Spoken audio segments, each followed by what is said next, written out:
Hey, what's happening, guys? Dan Darrow here with another Options to Play video update.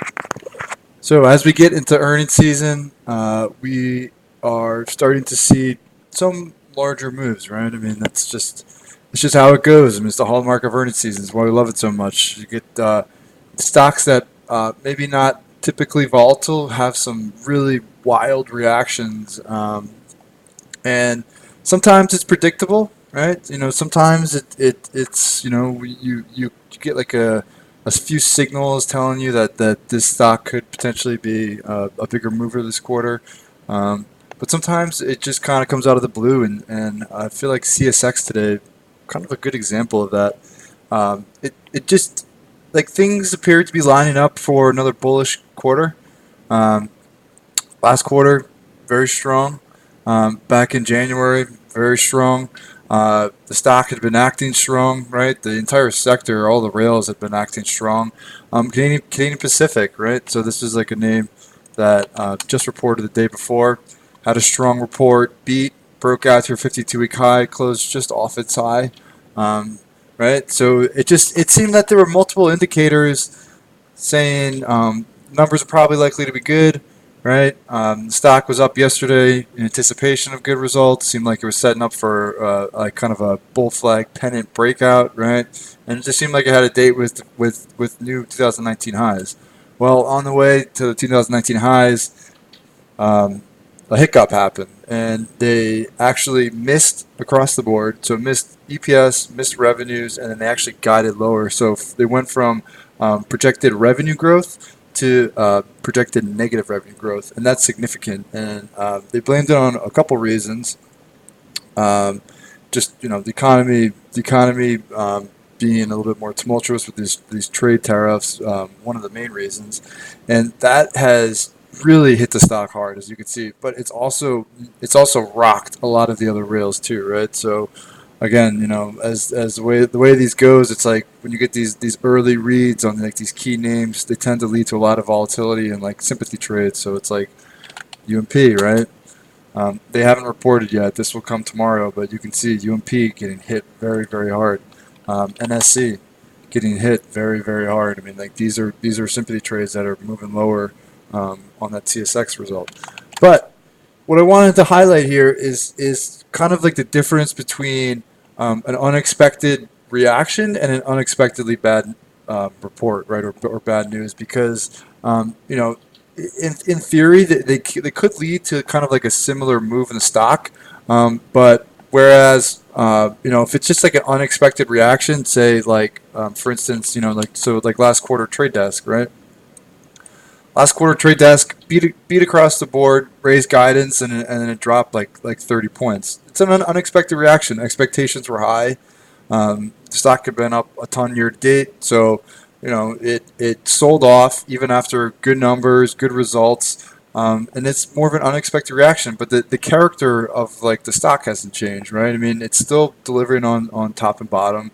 This still growing, still holding trends, right? So what happened was, it's more of like you're looking more for like a reversal, right? So something to like some sort of setup to like buy the dip and maybe look for a rebound because like the narrative hasn't changed, right? So that's why along the same lines, JB Hunt, right? Been just a really poor performer. The numbers haven't been great. Just this year alone, it's just like the numbers have really been deteriorating, and they actually missed across the board um, 2 days ago, but the stock traded higher, right? So it's not as if it's like a change in news. It's just a unexpected reaction. I mean, expectations were very, very low. Most of what I read, people were saying, it's just because like basically the world didn't end, so it went up, right? So it wasn't a change in character. It wasn't a change in narrative. It's just an unexpected reaction. So this would be something that maybe you're looking to kind of lose some momentum and trade back down into like the range from the year. Now, on the other hand, CSX, right? This wasn't an unexpected reaction. This was an unexpected news development, and that to me is when you're looking for a change in character. So a change in like the overall narrative of the stock. So instead of necessarily looking for an opportunity for a bounce, I'd probably be looking for an opportunity maybe for another like move lower, right? And you have seen this in several names that they kind of fall into the same category just over the last few months. Arista, so kind of like a top name, right? Had a couple good quarters in a row, a big move higher after February, running, running, running. Unexpectedly bad guidance. It got hit very, very hard, and then it ended up putting in a new low and kind of continuing, right? So this is one of those names where it's almost like a change of character in the near term. Maybe this quarter it rebounds, but in the aftermath of that report, it was a change in character, right? Xilinx, another one, massive beat, massive rip, and then an unexpectedly bad number, and it was a change in character, right? So you're looking for, instead of looking for buy the dip, you're looking more for like a short opportunity, right? So you get a little bit of an H pattern, breaks down, and then follows through lower, right? Now a current one, Illumina, right? Changing character. So this was an unexpectedly bad guidance. I mean, this stock had been just fantastic performer, just delivering quarter after quarter. And then last week they gave preliminary guidance. It took a lot of people by surprise because not only was it unscheduled, but it was surprisingly bad. It took revenue growth estimates down by almost 10 percentage points.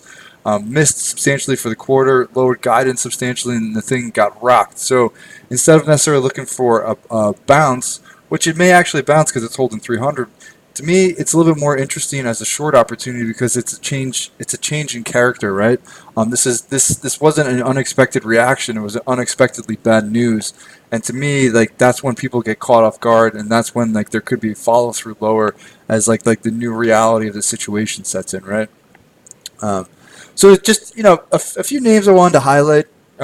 Just as we get into earnings season, I mean, there's going to be a lot more scenarios like this where maybe a company beats across the board, sells off, or maybe some company that was just cruising along unexpectedly misses and guides lower, right? And then just want to give you a heads up.